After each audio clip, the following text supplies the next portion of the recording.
আসসালামু আলাইকুম। হ্যালো বন্ধুরা, আমি আজ একটা ইম্পর্টেন্ট ভিডিও নিয়ে আসছি আপনাদের মাঝে। সেটা হচ্ছে বাংলাদেশি মেয়েদের কেন এত ডিভোর্স হয়। এই ভিডিওটা দেখলে আপনারা জানতে পারবেন যে কী কারণে মেয়েদের অতিরিক্ত ডিভোর্স হয়। কেননা আমাদের এই সমাজে বর্তমানে অতিরিক্ত ডিভোর্স হচ্ছে। তাই আমি সবার কাছে রিকোয়েস্ট করব, এই ভিডিওটা বেশি করে দেখুন, মন দিয়ে দেখুন এবং বুঝুন, এবং কী বলে এটা শুনুন, এবং বেশি বেশি করে ভিডিওটা শেয়ার করুন যাতে সবার কাছে পৌঁছে যায়।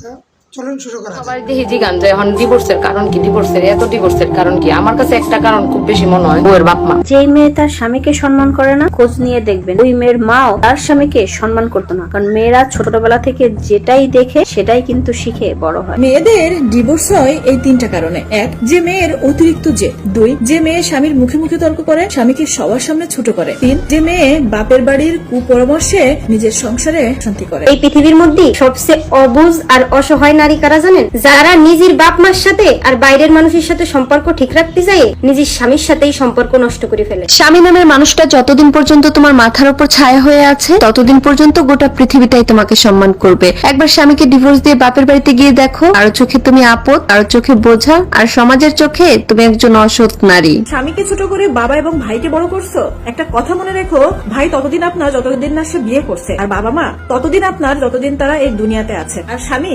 আমি পৃথিবী ছেড়ে চলে গেলেও স্বামীর পরিচয়টুকু নিয়ে তুমি সারা জীবন বাঁচতে পারবে। আর স্বামীর যা কিছু আছে সবকিছু তোমারই থাকবে, আর ওই বাবা এবং ভাইয়ের কোনো কিছু তোমার হবে না, তারা পর হয়ে যাবে। অতিরিক্ত বাপের বাড়ি ভক্ত যে মেয়েগুলা, তারা আসলে দেখবেন ভয়ঙ্কর। কারণ তারা বাপের বাড়ি দেখতে গিয়ে স্বামীর সংসার নষ্ট। বর্তমানে বাংলাদেশে প্রত্যেকটা ঘরে ঘরে 2-3টার উপরে কিন্তু সন্তান নাই। খুব কম আছে যখন 8-10টা ভাই, খুবই কম। এটা মনে করেন আমরার বাপ মা পর্যন্ত এই শেষ। এখন আমরার যে জেনারেশন আছে এখান থেকে এখন মনে করেন ঘরে 3টা কি 4টা ভাই বোন, কিছু কিছু জায়গায় একটা। তো আগে যখন অনেক ভাই বোন ছিল তখন এনে মনে করেন 6টা বোন থাকলে 5টা ভাই, 5টা বোন থাকলে 6টা ভাই, বা 3টা বোন থাকলে আরো 6টা। তো একটা মেয়ের বিয়ে দিছে, 2টা মেয়ের বিয়ে দিছে, 3টা মেয়ের বিয়ে দিছে।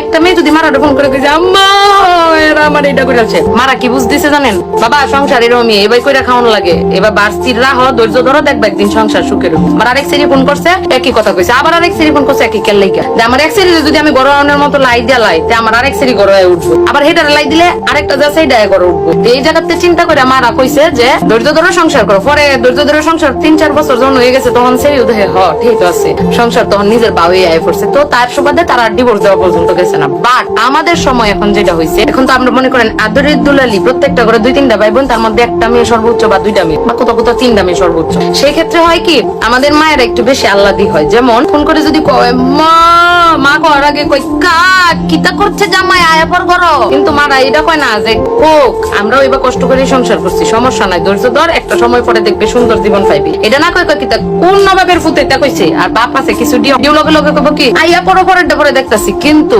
একটা বার এটা চিন্তা করে না বাপ মারা, হেরা দেখতাছে বিয়া দেলছে সেটির জীবন কিন্তু একবার বিবাহিত জীবনে মেয়ে যখন পা দিয়া ফেলে, পরবর্তীতে মেয়ের যখন সংসারটা ভাঙে তখন কিন্তু সেই মেয়েটারই সবকিছু গ্রহণ করতে হয়। তারাও কষ্ট পায়, কিন্তু যে মানুষের কাছ থেকে যে খারাপ খারাপ কটু কথাগুলা, বা পরবর্তীতে বাপের বাড়ি এসে থাকলে সেই বাপের বাড়িতেও যে তার লাঞ্ছনা গঞ্জনাটা সহ্য করতে হয়, সেটা কিন্তু মেয়েরই করতে হয়। তো সাময়িক ভাবে তারা চিন্তা করে যে আমরা জিতলাম, আসলে না, ওই বাপ মা এবং ওই মেয়েরা ঠকে। তো যতদূর সম্ভব কষ্ট হোক, যন্ত্রণা হোক, যেমন চাই তা হোক, স্বামীর বাড়িতে দাঁতের মধ্যে দাঁত কামড়ায় টিকে থাকাটা আমার কাছে মনে হয় সব থেকে ভালো বুদ্ধিমতির কাজ। কারণ কি, বিয়ের পর প্রথম কিছুদিন অনেক কিছু সমুদ্রের মতো লাগে, পরে আস্তে আস্তে সেটা নদী হয়, তারপরে সেটা দিঘিতে রূপান্তরিত হয়। তো একটু ধৈর্য ধরতে হবে। পাশাপাশি মেয়ের মা এবং বাবার একটা মুখ্য ভূমিকা আছে এই ডিভোর্স মানে প্রতিরোধ করার ক্ষেত্রে। সেটা হচ্ছে মেয়ে যদি কয় লগে লগে আপনারা কওয়া যাবো না, আপনারা কইতে হবে কে না এমনি সংসার করতে হবে, কর একটা সার্টেন টাইম পরে ধৈর্য ধর, তুইও পারবি। কে আপনার মায়ের এটা খালি দেখবেন যে এবার জানি হাত না তুলে, বাদ বাকি মুখ দিয়ে কইলে কি এমন হয়, কোক না কইলে কি হয়, ফুটকা পরে না, মেরে কইবেন ধৈর্য ধরো, ধৈর্য ধরো। ধৈর্য ধরতে ধরতে একটা সময় পর আপনার মেয়ে যখন তার সংসারটা ক্যাপচার করে সে সংসারটা করবে, দেখবেন আপনি সবচেয়ে বেশি সুখী মা। তো মেয়ের সাথে সাথে যারা তাল দেয়